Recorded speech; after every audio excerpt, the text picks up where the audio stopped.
Once again with Andrew Henderson. Hendo, did you have a great weekend? I had a really good weekend. We had a Thursday night game against Wakefield, a real close one. Yeah, a real slender win for us there. Away at Wakefield was a cracking game for the neutral.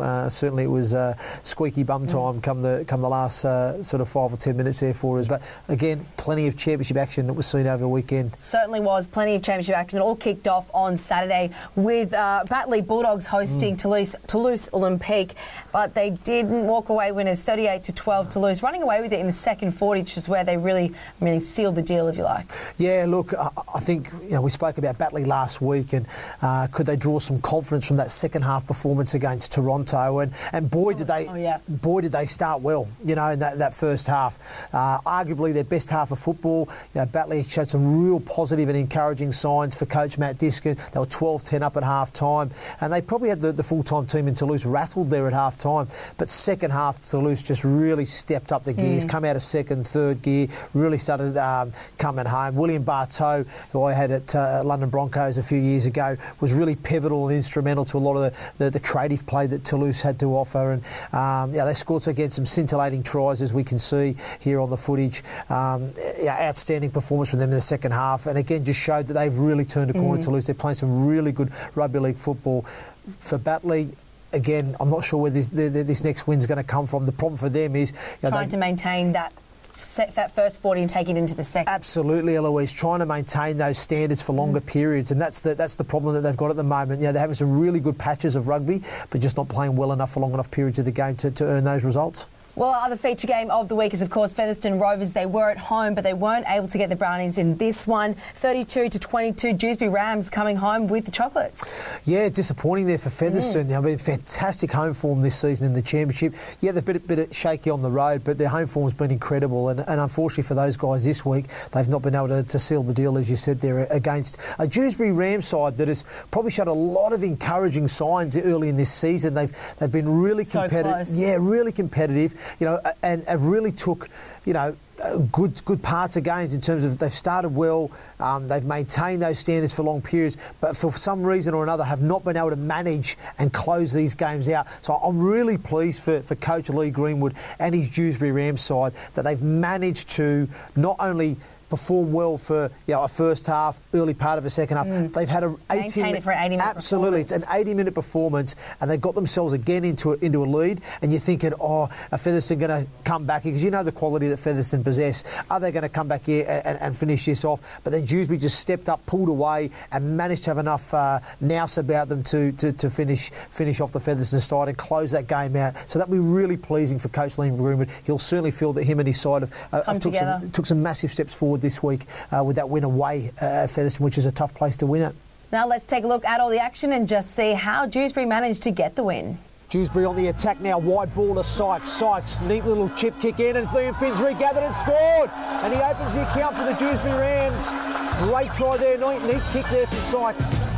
Wide ball now to Reynolds, out the back to Boas. Out the back to Golden. Nice face pass there to Briscoe. Scores in the corner. Well executed move there from the Featherston Rovers. King at dummy half. Barrow's low. Oh, his trademark try from Cameron King. Making a habit of this every week. Burrowing close to the line. And that's Robbie Ward out of dummy half. Ward through! Great line break here from Robbie Ward, the former Leeds man. Look at the support on the inside. It's Hooley. He beats Golding. Looks to link back up with Ward. He doesn't. He shows and goes. Tackled about 9 metres from the Featherston try line as they scramble back. Short side attack now. Knowles, wide past them on. He's in the corner.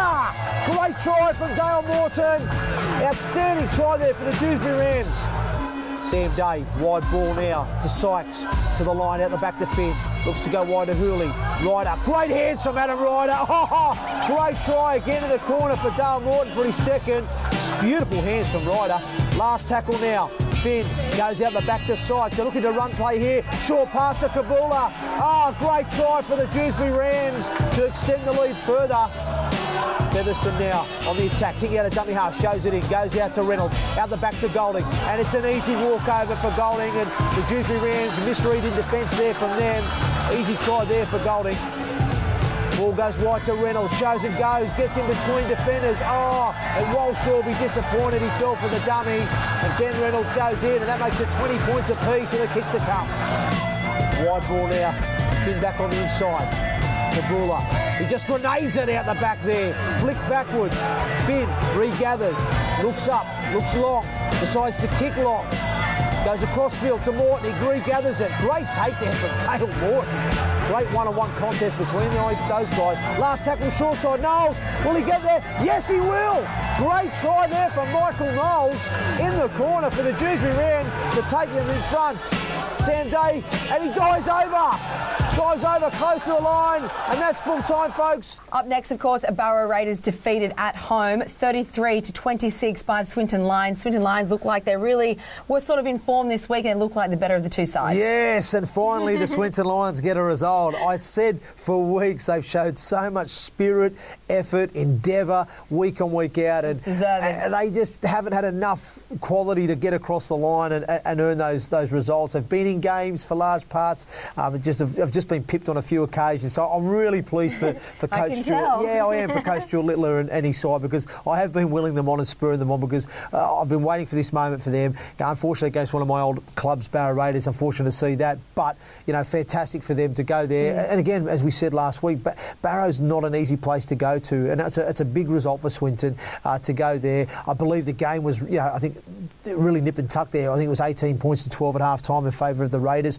Swinton came back through a little bit of, I guess, a stuff up really from Barrow. They didn't absolutely, yeah. The play didn't pack in with the shot clock, so they were reduced to 12 men. Swinton capitalised on that. I think they gained some confidence and belief off the back of that, and then they managed to get two quick fire tries for, I think, Benyon and I'm not sure, Paisley on dual reach from Wigan. That extended the lead, but Barrow hit back with 5 to go to make it 32-26. We were in for a nail-biting finish, but the Scotland international Oscar Thomas dropped the field goal and closed the game out and sealed the win. So fantastic there for the Swinton Lions. Great result. First win of the season.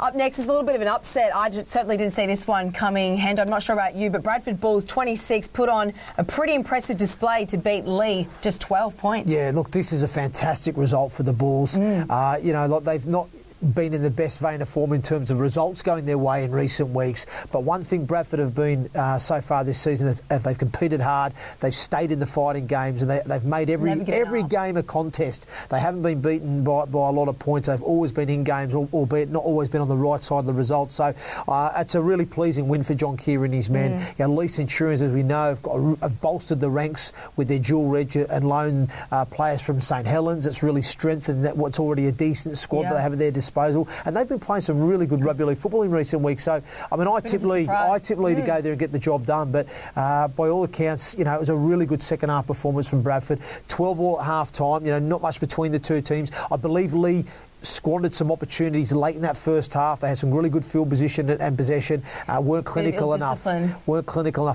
Ill-discipline played its part in the second half. You're right there, Eloise. Johnny Pownell sent off for dissent to the touch judge. I believe an altercation with Liam Hood and Jake Webster had another sin bin there for him and Jake. So they were down to 11 men at one stage, Lee. And is that when frustration sort of leaks into the game, and that's when your heads get down and they sort of just, their game plan goes out the door? Absolutely. I think when you look at John Duffy's comments after the game, is that they were very disciplined first half in terms of following and executing the game plan, in terms of how they went about their business. Probably weren't as clinical as they'd like to have been, but second half just really lost their way, which is be disappointing for the coach and for his team.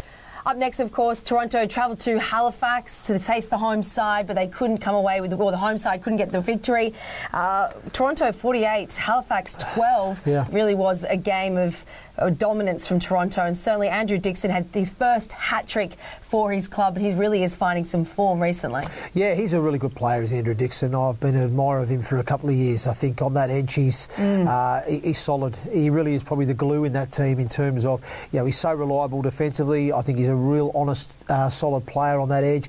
With the ball, runs some really good lines, can punch a hole, can line break. He's got the ability to pass as well. You know, I think he's a very underrated player, is Andrew Dixon, for the Toronto side, and really pleased for him to get his hat-trick. I think John Wilkin as well was quite instrumental in that middle third of the field, you know, just being that older head, just controlling things with the ball, and obviously, really putting his body about, you know, for an old stage, is still offering a lot to that Toronto side. And Nick Rawsthorne, the young winger.